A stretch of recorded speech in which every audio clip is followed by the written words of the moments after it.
Assalamualaikum warahmatullahi wabarakatuh. Bismillahirrahmanirrahim. Alhamdulillahi rabbil alamin. Wa bihi nasta'inu ala umurid dunya waddin. Wassalatu wassalamu ala asyrafil anbiya'i wal mursalin Sayyidina wa habibina wa syafi'ina wa qurrati a'yunina wa maulana Muhammadin wa ala alihi wa ashabihi wa dzurriyyatihi ajma'in.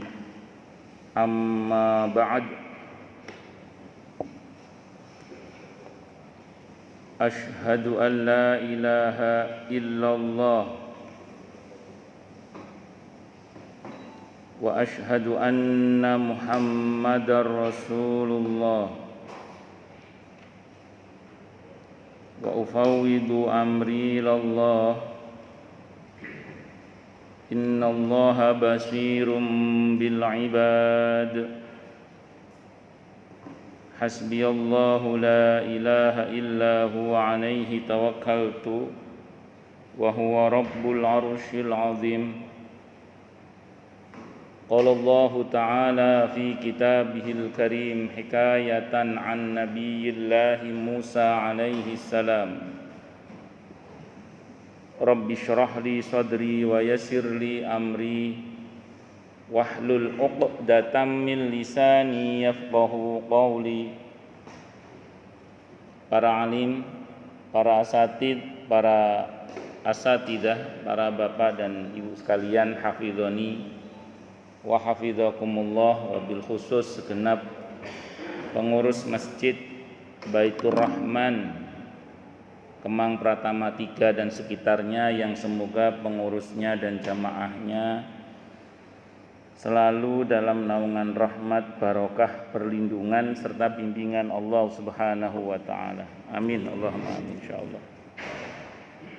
Pertama-tama marilah kita haturkan puja dan puji syukur kita ke hadirat Allah Subhanahu wa taala dengan berucap alhamdulillah.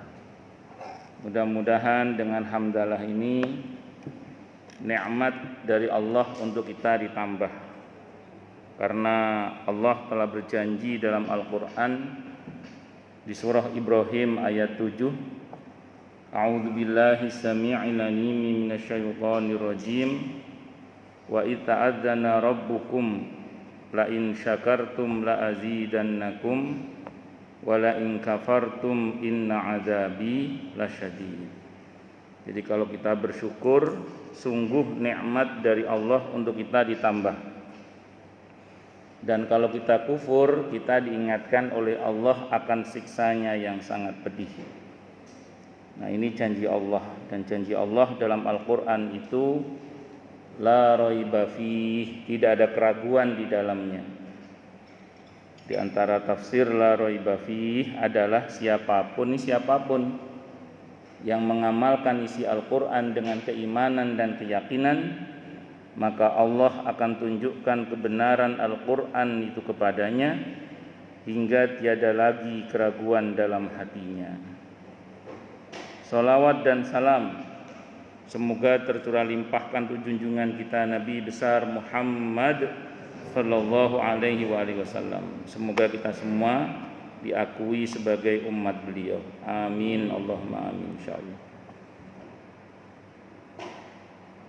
Bapak Ibu sekalian, hafizani wa hafizakumullah. Masih melanjutkan kajian kita tentang ma'rifatullah, al-asma wa sifat, di pada nama dan sifat Allah Al-Mu'izzu dan Al-Mudhillu. Al-Mu'izzu secara umum diterjemahkan dengan yang memuliakan. Kalau al-mudillu secara umum diterjemahkan dengan yang menghinakan. Di dalam Al-Quran tidak ditemukan kedua kata tersebut, al-mu'iz dan al-mudil, enggak ditemukan sebagai sifat Allah. Jadi dua kata itu tidak ditemukan dalam Al-Quran sebagai sifat Allah. Tapi kata kerja yang menunjuk kepada Allah yang menganugerahkan kemuliaan dan menimpakan kehinaan itu ditemukan dalam Al-Quran antara lain di surah Ali Imran. Surah Ali Imran, surah ketiga ayat 26. Nah, di situ Allah Subhanahu wa taala berfirman, A'udzubillahi samii'il 'aliim minasyaitonir rajim. Qulillahumma malikal mulki tu'til mulka man tasha wa tanzi'ul mulka mimman tasha wa tu'izzu man tasha wa tudhillu man tasha biyadikal khair innaka ala kulli syai'in qadir. Qul, katakanlah wahai Nabi, Allahumma wahai Allah, malikal mulki, pemilik seluruh kerajaan. Allah sebagai pemilik seluruh kerajaan. Tu'til mulka man tasha, engkau berikan kerajaan atau kekuasaan kepada siapapun yang kau kehendaki. Wa tanzi'ul mulka mimman tasha, dan engkau cabut kerajaan atau kekuasaan dari siapapun yang kau kehendaki. Wa tu'izzu man tasha, dan engkau muliakan siapapun yang kau kehendaki. Wa tudhillu man tasha, dan engkau hinakan siapapun yang kau kehendaki. Biyadikal khair, di tanganmu lah ya Allah semua kebaikan itu. Innaka ala kulli syai'in qadir, sesungguhnya engkau adalah zat yang maha kuasa atas segala sesuatu. Ini ketika saya mengutip ayat ini, ada jamaah itu nanya ke saya, Ustadz, kalau ujungnya yang dimuliakan oleh Allah itu adalah, kalau ujungnya yang mulia adalah yang dimuliakan oleh Allah, kalau ujungnya yang hina adalah yang terhina adalah yang dihinakan oleh Allah, terus buat apa kita berusaha Ustadz, kata yang bersangkutan itu gitu. Jadi saya ulang, kalau ujungnya, kata dia, kalau ujungnya yang mulia adalah yang dimuliakan oleh Allah, yang hina adalah yang dihinakan oleh Allah, terus buat apa kita berusaha, kata dia gitu. Maka saya jawab, betul Pak, memang yang dimuliakan oleh Allah adalah yang dikehendaki mulia oleh Allah. Jadi yang mulia, yang ditakdirkan mulia itu adalah yang dikehendaki mulia oleh Allah, dan yang terhina itu yang dikehendaki hina oleh Allah. Itu betul Pak, enggak salah saya. Nah, di Al-Quran itu Allah udah ngasih bocoran jawabannya. Jadi saya ulang, di Al-Quran itu Allah udah ngasih tahu bocoran jawabannya tentang siapa-siapa yang dikehendaki mulia oleh Allah dan siapa-siapa yang dikehendaki hina. Saya ulang ya. Jadi yang mulia itu hanya yang akan dikehendaki mulia oleh Allah. Yang hina itu hanya yang dikehendaki hina oleh Allah. Itu betul. Nah, tapi jangan salah, di Al-Qur'an Allah sudah ngasih tahu siapa-siapa yang dikehendaki mulia dan siapa-siapa yang dikehendaki hina. Itu di Al-Quran sudah ada jawabannya. Nah, tinggal kita, perbuatan kita itu loh, mau kita berbuat dengan perbuatan yang cocok dengan orang-orang yang dikehendaki mulia oleh Allah, atau kita mau berbuat dengan perbuatan yang cocok dengan perbuatannya orang-orang yang dikehendaki hina oleh Allah. Itu silakan dipilih. Jadi di Al-Quran itu orang-orang yang dikehendaki mulia oleh Allah itu sudah diberitahukan oleh Allah. Dan orang-orang yang dikehendaki hina itu juga sudah Allah beritahukan. Tinggal kitanya aja, apakah kita akan berbuat sesuatu yang cocok dengan perbuatan orang-orang yang dikehendaki mulia oleh Allah, atau kita akan berbuat sesuatu yang cocok dengan perbuatan orang-orang yang dikehendaki hina oleh Allah. Itu silakan dipilih. Kalau kita berbuat sesuatu dengan perbuatan yang cocok dengan perbuatannya orang-orang yang dikehendaki mulia oleh Allah, maka kita termasuk orang-orang yang mudah-mudahan dikehendaki mulia oleh Allah itu. Tapi sebaliknya, kalau kita berbuat sesuatu yang cocok dengan perbuatan orang-orang yang dikehendaki hina oleh Allah, ya berarti jangan salahkan siapa-siapa kecuali diri sendiri kalau kita termasuk yang dikehendaki hina oleh Allah. Kenapa? Karena perbuatan kita mencocoki perbuatannya orang-orang yang dikehendaki hina oleh Allah. Dan di Al-Quran itu banyak yang dikehendaki mulia oleh Allah. Ada muttaqin, ada muhsinin, ada tawabin, ada mutatahhirin, ada mukminin, macam-macam.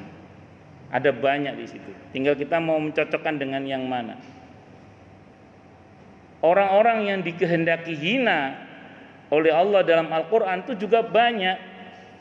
Ada kafirin, ada fasikin, ada munafikin, ada musyrikin, ada aspirin, itu obat tadi.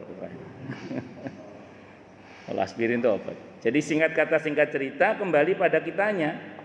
Apakah kita akan berbuat sesuatu yang mencocoki kemuliaan, atau kita berbuat sesuatu yang mencocoki tadi apa? Kehinaan. Silakan dipilih, mumpung masih hidup. Itu seperti itu. Allahu Akbar. Makanya dalam Islam itu kemuliaan seorang muslim itu dengan syarat. Kalau Islamnya itu mulia tanpa syarat. Saya ulang ya, kalau Islamnya itu mulia tanpa syarat, maka berbagai macam upaya untuk menjatuhkan Islam itu tidak akan pernah berhasil.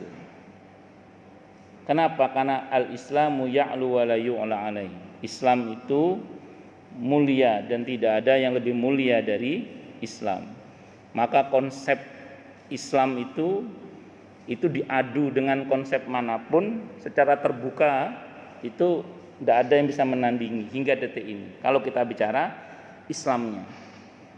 Malah di negara-negara di mana Islam disalahpahami, itu malah yang memeluk agama Islam semakin banyak. Ketika Pentagon dan WTC ditabrak oleh 2 pesawat itu kan sempat viral istilah Islam is teroris di Amerika itu. Terus kemudian saya melihat beritanya di VOA Metro TV itu dikabarkan gara-gara fitnah itu terjemahan Quran habis ludes di toko-toko buku di Amerika itu, katanya dibaca oleh mereka, penasaran kayak apa sih konsep Islam itu. Dan gara-gara itu umat Islam di Amerika itu naik sampai 300%. Menurut informasi yang saya ikuti di berita itu, naik sampai berapa? 300%. Ya wallahu a'lam bishawab. Kata teman-teman yang pernah ke sana, saya kan belum pernah ke sana katanya, ini saya cuma katanya aja. Sebelum kejadian Pentagon dan WTC ditabrak oleh 2 pesawat itu, cari masjid katanya di Amerika itu susah. 4 kota 1 masjid. Sekarang 1 kota banyak masjid.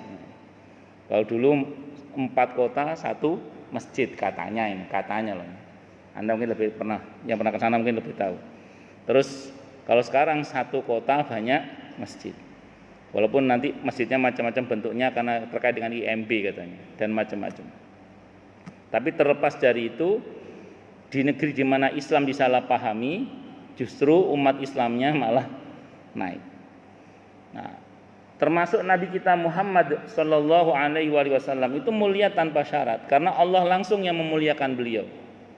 Wa rafa'na laka dzikrak. Kami tinggikan sebutanmu wahai Nabi. Maka sampai detik ini berbagai macam upaya untuk mendiskreditkan Nabi kita Muhammad sallallahu alaihi wasallam, berbagai macam upaya untuk menfitnah, menjatuhkan dan menyalahpahami Nabi kita Muhammad sallallahu alaihi wasallam itu nggak pernah berhasil. Kenapa? Karena Nabi itu Allah yang langsung memuliakannya tanpa syarat, dan Allah katakan wa rafa'na laka dzikrak, dan kami tinggikan sebutanmu wahai Nabi. Maka ketika sempat ramai dibuat yang katanya karikatur Nabi Muhammad sallallahu alaihi wasallam yang di Denmark itu loh. Itu saya baca di Era Muslim, justru gara-gara dibuatnya karikatur itu malah banyak orang Denmark yang akhirnya masuk Islam. Karena penasaran. Sebenarnya kalau kata teman yang sering keliling dunia itu cerita, di Denmark itu ideologi tertingginya itu kan kebebasan. Jadi di negara itu agama dihina itu biasa. Jadi agama dihina itu biasa, apalagi tokoh-tokoh agama dihina itu udah biasa di situ itu, karena memang ideologi tertinggi di negara itu adalah kebebasan. Nah, cuman yang menarik adalah ketika yang dihina itu Nabi Muhammad sallallahu alaihi wasallam, kok reaksi dunia internasional itu beda. Ya, sampai ada orang yang bahkan rela mati, bahkan menfatwakan mati untuk yang membuat karikatur ini. Siapa Muhammad ini? Nah, hebatnya mereka itu tidak mau katanya. Beda sama kita, kalau kita kan senangnya kan katanya. Kalau mereka itu tidak mau katanya, maka diboronglah buku-buku tentang sejarah siapa sih Muhammad ini. Maka dipelajarilah di situ. Itu yang qadarullah, dengan izin Allah, malah banyak yang akhirnya orang masuk Islam dengan izin Allah Subhanahu wa taala. Bahkan di Era Muslim itu saya baca orang terkaya nomor 4 di Denmark itu akhirnya masuk Islam, bahkan akhirnya bikin masjid di tengah kota yang cukup besar itu katanya. Wallahu a'lam bishawab. Jadi Nabi kita Muhammad sallallahu alaihi wasallam, mau dipahami mau disalahpahami, itu beliau tetap mulia. Kenapa? Karena kemuliaan beliau Allah langsung yang memuliakan. Wa rafa'na laka dzikrak. Itu seperti itu. Nah, beda dengan kita. Kalau kita umat Islam ini mulianya dengan syarat. Jadi kalau kita umat Islam ini mulianya dengan syarat. Apa syarat kemuliaan? Ya tadi saya bilang, amalan-amalan yang menjadikan kita masuk dalam kategori orang yang dikehendaki mulia oleh Allah. Misalnya di surah Al-Mujadilah surah ke-58 ayatnya ayat 11 misalnya. Yarfa'illahu alladhina amanu minkum walladhina utul ilma darajat. Yang akan diangkat derajatnya oleh Allah adalah orang-orang yang beriman di antara kalian dan yang berilmu. Jadi syaratnya harus beriman dan berilmu. Kalau beriman tok nggak berilmu tidak mulia. Kenapa? Karena kalau pakai iman tok nggak pakai ilmu, semangat ibadah tapi ngawur. Jadi orang itu kalau hanya punya iman nggak punya ilmu, semangat ibadah tapi ngawur. Tahajud ngejo subuh kesiangan. Nah, itu terjadi kan di masa Umar bin Khattab radhiyallahu anhu kan, ketika ada seorang sahabat Nabi di masa Umar bin Khattab radhiyallahu anhu, ada salah satu sahabat beliau maksud saya, ketika beliau habis salat subuh, beliau menoleh ke belakang, ada satu sahabat beliau yang tidak hadir tanpa udzur. Jadi imam itu kalau zaman salafus saleh itu tidak hanya mimpin sholat, tapi juga memimpin keberagamaan makmumnya. Jadi kalau ada yang nggak datang itu ditanya. Nah, itu kebiasaan salafus saleh. Maka ketika kemudian Sayyidina Umar bin Khattab radhiyallahu anhu noleh ke belakang, yang biasa sholat kok nggak kelihatan, itu ditanya oleh beliau, mana si fulan kok tidak hadir? Tidak ada udzur ya Amirul Mukminin. Karena nggak hadir, habis sholat subuh itu, habis selesai syuruk lah kira-kira kalau bahasa kita, beliau turun nggak langsung pulang, tapi ke rumah orang yang biasa sholat subuh, tapi hari itu nggak kelihatan gitu. Maka rupanya begitu sampai di rumah sahabatnya itu ketemunya sama istrinya.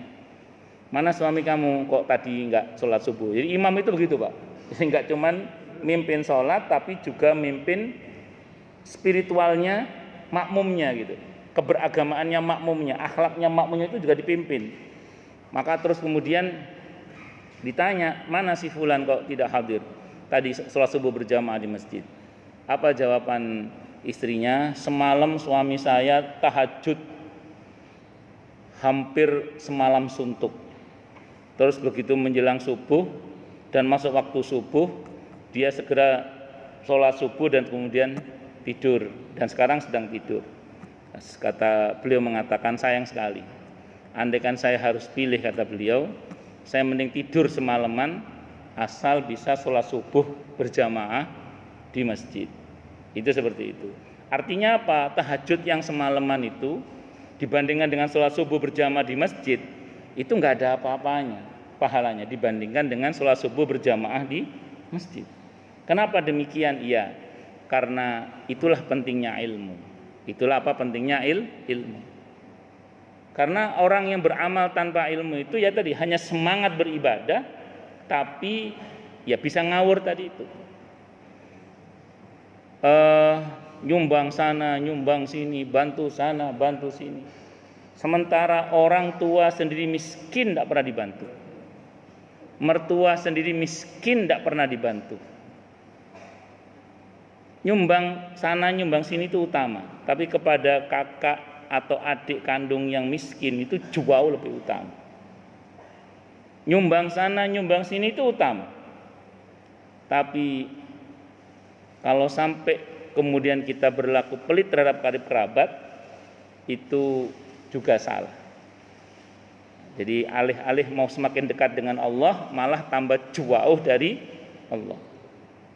Itu kalau bahasanya Ibnul Jauzi, kena talbis iblis. Apa talbis iblisnya itu? Sibuk dengan yang utama, secara bersamaan dia tinggalkan yang lebih utama. Sibuk dengan yang utama, secara bersamaan dia tinggalkan yang lebih utama. Kalau orang Jawa bilang, nguber uceng kelangan delek. Saya terjemah ya, ngejar ikan kecil, kehilangan ikan besar. Itu takutnya malah tadi maunya tambah dekat sama Allah, malah tambah jauh dari Allah. Terus orang-orang yang beramal tanpa ilmu itu juga rawan mudah disesatkan oleh orang-orang yang sesat menyesatkan. Jadi kalau sampai kita hanya punya modal iman saja, semangat ibadah tapi nggak pakai ilmu, itu juga rawan disesatkan oleh orang yang sesat menyesatkan.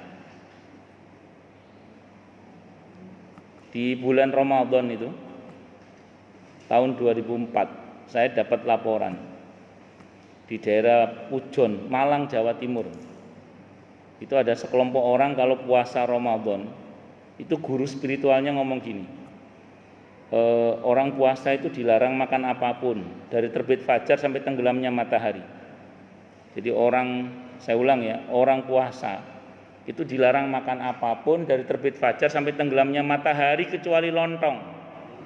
Nah, kecuali lontong. Berarti apa ini? Nah, berarti mohon maaf ya, ada yang nggak berilmu.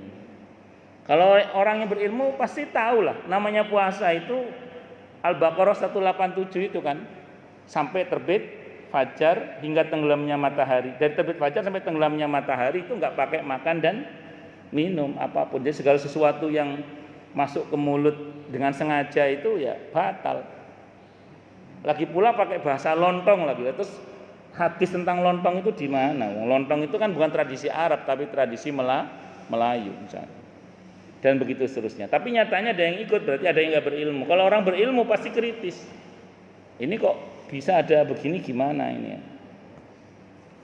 Kalau tahun 2006 saya dapat laporan di sini, di daerah dekat Kampung Cerewet itu. Itu ada sekelompok orang itu buka puasanya itu jam 5 sore. Jam 5 sore. Bekasi loh ini. Bekasi buka puasanya jam berapa? 5 sore. Ditegur sama teman-teman masjid di situ, di daerah Kampung Cerewet itu. Ini laporan tahun 2006 tapi mudah-mudahan sudah nggak ada. Pak, kenapa buka puasa jam 5? Kok nggak nunggu maghrib? Apa jawabannya? Mas, maghrib waktunya sholat, buka puasa itu jam 5 katanya. Yang nyatanya yang ikut ada, berarti ada yang nggak ada yang nggak berilmu. Allahu Akbar. Ini hati-hati. Makanya jangan sampai kita ini, saya ulang, nyumbang sana, nyumbang sini, bantu sana, bantu sini, terus kemudian salah prioritas, terus kemudian terjebak pada pemahaman-pemahaman yang keliru karena kurang ilmu. Makanya saya ulang, harus pakai ilmu. Nah, kombinasi antara semangat ibadah atas dasar iman tadi itu dengan ilmu itu menghasilkan amalan takwa.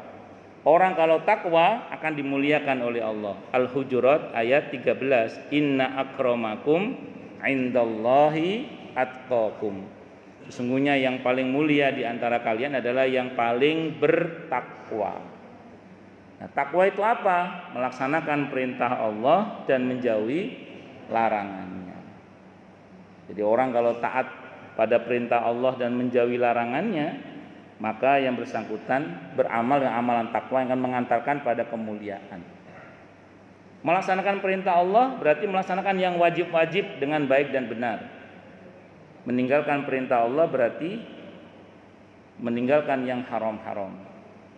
Melaksanakan perintah Allah berarti juga menyempurnakan yang wajib dengan yang sunnah-sunnah. Meninggalkan larangan Allah berarti juga meninggalkan yang haram. Kalaupun terjadi yang haram, segera taubat minta ampun kepada Allah Subhanahu wa ta'ala. Nah, itu diantaranya bentuk amalan-amalan yang buat kita ini mulia. Dan masih banyak lagi lah yang lainnya, nanti termasuk harus baik hubungannya dengan Allah dan juga dengan sesama. Ali Imran ayat 112, wa duribat alaihimud dhillatu ainama suqifu illa bihablim minallah wa hablim minan nas. Dan ditimpakan kehinaan kepada mereka dimanapun mereka berada, kecuali dengan tali hubungan baik mereka dengan Allah dan tali hubungan baik mereka dengan sesama. Jadi harus baik hubungannya dengan Allah dan harus baik hubungannya dengan sesama kalau tidak ingin terhina. Nah, ini ya diantara hal-hal yang menjadi syarat kemuliaan yang nanti di Al-Quran banyak sekali lah konsepnya itu. Allahu Akbar. Para jamaah sekalian, hafidhani wa hafidhakumullah. Ayat ini, ayat 26 di surah Ali Imran ini, Qulillahumma malikal mulki tu'til mulka man tasya. Ini ada sababun nuzulnya. Jadi ada sababun nuzulnya. Sababun nuzul ayat ini menurut sebagian para ulama, diantaranya Qatadah yang cerita itu. Ini berhubungan dengan cita-cita Nabi kita Muhammad sallallahu alaihi wasallam yang saat itu ingin menaklukkan Persia dan Romawi. Kita tahu ya, di masa lahirnya Nabi kita Muhammad sallallahu alaihi wasallam saat itu sedang terjadi masa namanya masa jahiliyah. Jadi sebelum Nabi lahir itu ada masa yang luar biasa namanya masa jahiliyah, dan itu tidak hanya terjadi di bangsa Arab tapi juga terjadi di bangsa-bangsa Persia dan Romawi saat itu. Dua imperium besar ini juga mengalami kejahiliaan yang luar biasa. Salah satu ciri khas kejahiliaan itu adalah dihinakannya kaum wanita. Dihinakannya kaum wanita. Itu terjadi tidak hanya di bangsa Arab, saya ulang, tapi di bangsa Romawi dan juga di bangsa Persia. Sehingga ketika Nabi kita Muhammad sallallahu alaihi wasallam lahir dan diutus sebagai nabi dan rasul dan mulai mengikis habis kejahiliaan di bangsa Arab, itu beliau juga punya target cita-cita untuk meniadakan kejahilian itu pada bangsa Romawi dan Persia. Sehingga beliau ini punya cita-cita ingin menaklukkan Persia dan Romawi. Nah, sekarang gini, ibarat beliau itu guru ngaji, atau kalaupun beliau sudah menjadi penguasa di Madinah, maka kekuasaan di Madinah itu kan kekuasaan yang sangat kecil. Tiba-tiba beliau sebagai seorang yang wilayahnya sangat kecil punya target cita-cita menaklukkan Persia dan Romawi. Kira-kira diketawain orang apa enggak kira-kira? Diketawain. Jadi Nabi itu dihina. Gara-gara beliau punya cita-cita ingin menaklukkan Persia dan Romawi itu loh, dihina. Mungkin, tidak mungkin. Kenapa? Karena sesuatu hal yang untuk analisa manusia, kalkulasi manusiawinya, itu satu hal yang nggak mungkin lah. Nabi Muhammad sallallahu alaihi wasallam sebagai pemimpin Madinah yang notabene negara kecil yang sangat kecil itu bisa menaklukkan dua imperium yang sangat besar itu. Nah, kekasihnya dihina, Allah nggak terima. Apakah Allah kirim pasukan? Enggak, Allah kasih doa. Yang ngasih doa, yang maha mengabulkan doa. Siapa? Allah. Doanya ini, Qul, katakanlah wahai Nabi Muhammad, baca ini ya. Allahumma malikal mulki tu'til mulka man tasha wa tanzi'ul mulka mimman tasha wa tu'izzu man tasha wa tudhillu man tasha biyadikal khair innaka ala kulli syai'in qadir. Sehingga apa yang tadinya enggak mungkin itu dengan izin Allah akhirnya menjadi mungkin. Jadi apa yang tadinya enggak mungkin dengan izin Allah akhirnya mungkin. Dan doa ini enggak hanya dibaca oleh Nabi sendiri, bahkan doa ini juga diajarkan oleh Nabi kita Muhammad sallallahu alaihi wasallam kepada para sahabat-sahabatnya yang lain. Jadi diajarkan, menunjukkan bahwa doa ini tidak hanya berlaku secara khusus untuk Nabi kita Muhammad sallallahu alaihi wasallam, tapi juga berlaku bagi kita. Makanya seandainya ini ya, di antara jenengan, maksud saya sendiri misalnya, kok ada yang punya cita-cita atau keinginan yang rasanya itu mustahil. Rasanya itu apa? Mustahil. Nah, coba silakan dibaca doa ini.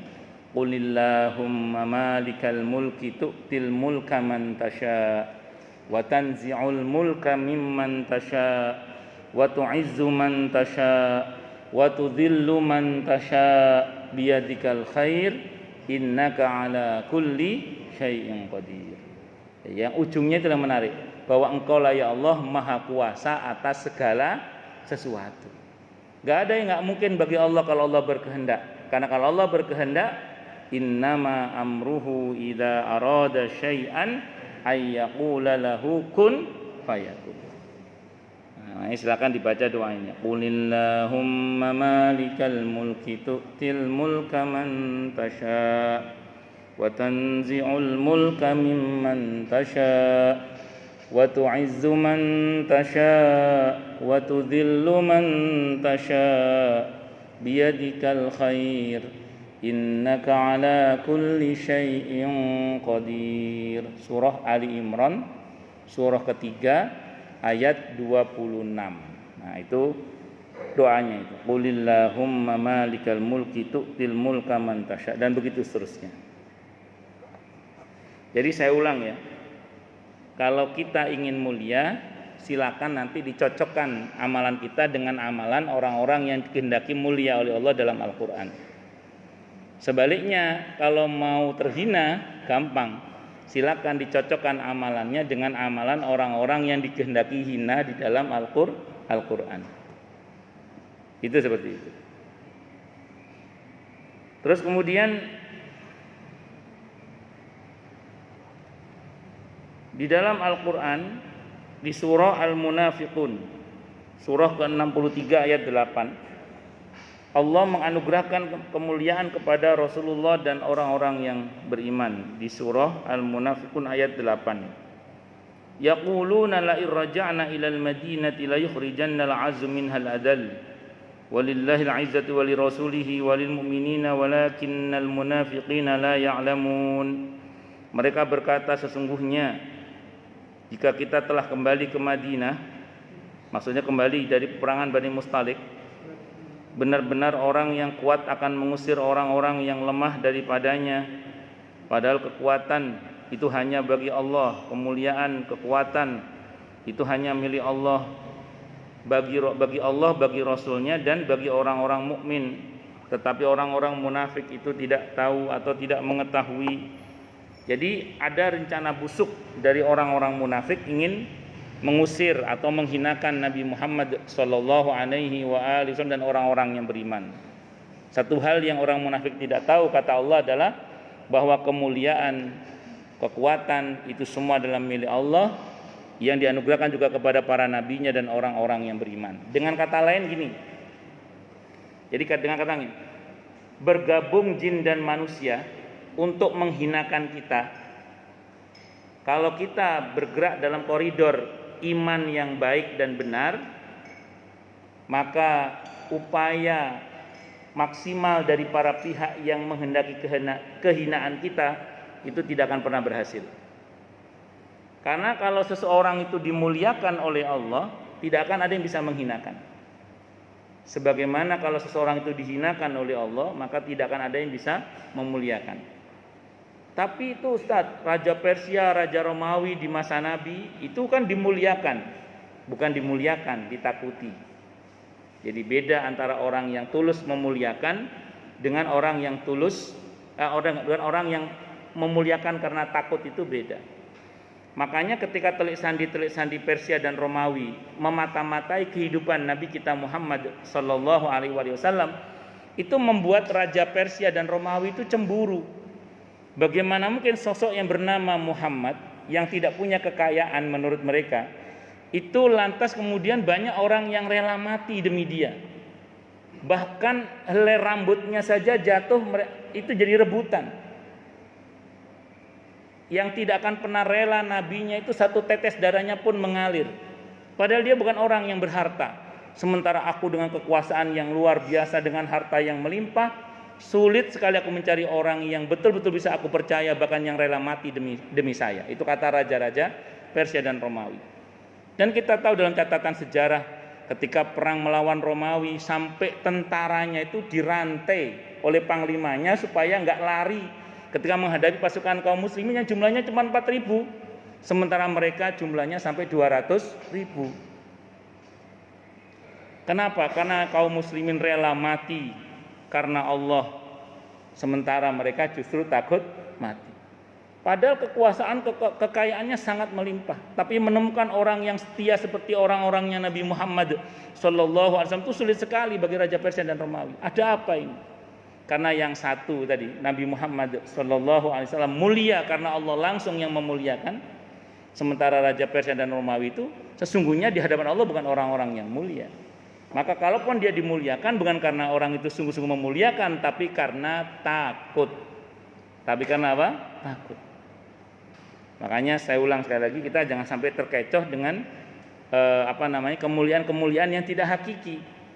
Maka ada seorang ulama, seingat saya namanya Ibnu Athaillah As-Sakandari rahimallahu rahmatan wasi'atan, beliau mengatakan, siapa yang berharap mulia maka berharaplah mulia hanya kepada Allah, dan siapa yang berharap mulia dari selain Allah maka dia akan dihinakan dengan selain Allah itu.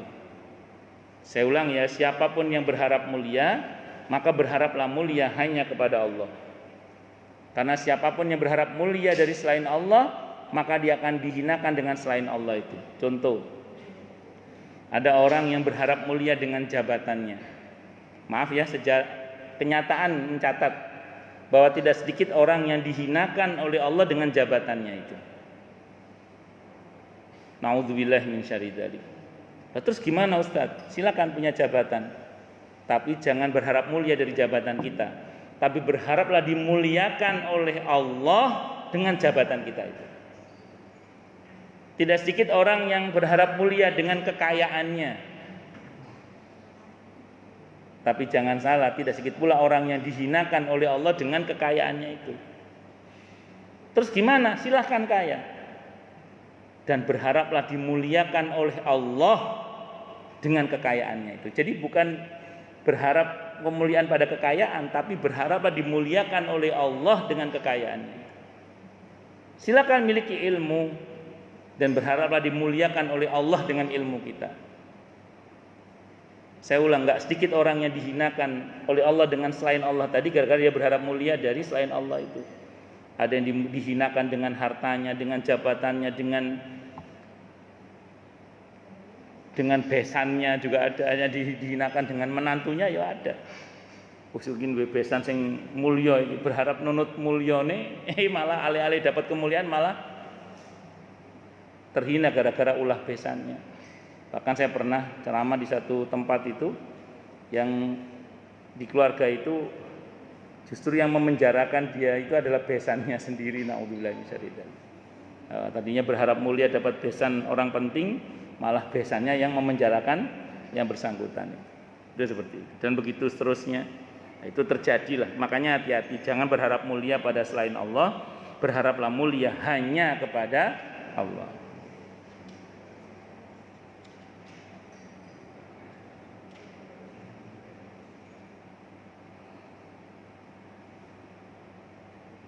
Ibnu Athaillah Sakandari rahimahullah rahmatan wasi'atan pernah menyampaikan, siapa yang menghendaki kemuliaan maka sekali-kali janganlah ia meraih melalui kemuliaan yang tidak langgeng. Jika Anda menginginkan kemuliaan yang langgeng, maka andalkanlah pemilik kemuliaan yang kekal dan langgeng. Siapa? Allah. Kemuliaan yang tidak langgeng adalah mengandalkan sebab-sebab serta melupakan pemilik dan penyebab kemuliaan, yaitu Allah. Sementara orang yang memandang bahwa ia akan mulia jika dia menjadi pejabat tinggi negara misalnya, oleh karenanya ia melupakan Allah, maka tidak jarang jabatan yang diraihnya itu justru menghinakannya di dunia bahkan di akhirat kalau nggak tobat ya. Kalau tobat insya Allah dimuliakan di dunia dan di akhirat. Tapi kalau nggak tobat ya siap-siap dihinakan tidak hanya di dunia tapi juga di akhirat. Na'udzubillahi min syarri dzalik. Jadi sumber kemuliaan yang sesungguhnya itu adalah Allah Subhanahu wa ta'ala. Saya kira ini yang bisa saya sampaikan. Semoga bermanfaat. Silakan yang mau tanya, protes, marah, boleh silakan. Monggo, masalah itu masalah yang lain, boleh. Monggo kalau ada berarti jelas semua. Atau tidak jelas semua. Monggo kalau ada.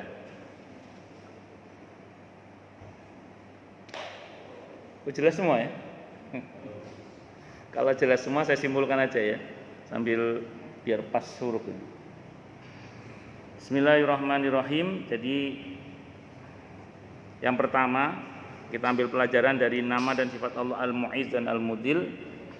Pangkal dari kemuliaan manusia adalah pada hubungan baik mereka dengan Allah dan juga dengan sesama. Sebagai bentuk bukti hubungan baik tersebut adalah sikap kita yang memuliakan Allah dan hukum-hukum Allah dalam kehidupan sehari-hari kita. Jadi saya ulang ya, kalau kita ingin dimuliakan oleh Allah dengan sesungguh-sungguhnya mulia, maka kita harus menghubungkan diri kita kepada Allah dengan hubungan yang baik. Dalam bentuk apa? Dalam bentuk ketaatan-ketaatan kepada Allah dan menghindari berbagai macam kedurhakaan-kedurhakaan kepada Allah. Dan tidak cukup hanya di situ, tapi kita juga harus baik hubungannya dengan sesama. Karena di antara syarat kemuliaan tadi apa? Harus baik hubungannya dengan Allah dan juga harus baik hubungannya dengan sesama. Itu yang pertama. Kemudian yang kedua atau yang terakhir dalam pelajarannya di sini adalah pangkal kehinaan manusia adalah pada jauhnya mereka dari Allah Subhanahu wa taala dan hukum-hukum Allah. Karena mereka selalu menurutkan kemauan hawa nafsu dan syahwat mereka dalam kehidupan sehari-hari. Kalau bahasa sederhananya, berbagai macam aktivitas kedurhakaan itu ujungnya adalah kehinaan. Jadi saya ulang ya, berbagai macam aktivitas kedurhakaan itu ujungnya adalah kehinaan. Kenapa? Karena kita ini adalah abnaul ayyam. Kata para ulama, kita ini anaknya hari. Jadi kalau hari-hari kita susun dengan kemuliaan-kemuliaan, maka kita akan dimuliakan oleh Allah. Tapi kalau hari-hari kita isi dengan kehinaan-kehinaan, maka jangan salahkan siapa-siapa kecuali diri sendiri. Kalau pada akhirnya kita dihinakan oleh Allah. Na'udzubillahi min syarri dzalik. Makanya silakan dipilih saja mau menempuh jalan kemuliaan atau mau menempuh jalan kehinaan. Mumpung masih hidup silakan dipilih. Saya kira ini cukup nggih? Ya, sudah makanannya sudah disiapkan kan. Saya tutup dengan hamdalah. Alhamdulillahirabbil alamin. Semoga kajian kita bisa bermanfaat, mubarakah fid dini wad dunya wal akhirah untuk kita, keluarga kita dan seluruh umat Islam semuanya, dan mudah-mudahan kita semua dijadikan oleh Allah sebagai orang-orang yang sukses dunia akhirat. Selamat dunia akhirat, bahagia dunia akhirat, dan dipermudah setiap urusan kita oleh Allah fid dini wad dunya wal akhirah. Semoga Allah limpahkan hidayah selalu untuk kita, semoga Allah tingkatkan selalu hidayah untuk kita, dan semoga Allah berikan hidayah untuk siapapun yang melihat kita. Subhanakallahumma bihamdika asyhadu an la ilaha illa anta astaghfiruka wa atubu ilaik. Sallallahu alaihi Muhammad wa ala alihi wa sahbihi wasallam. Saya mohon maaf. Assalamualaikum warahmatullahi wabarakatuh.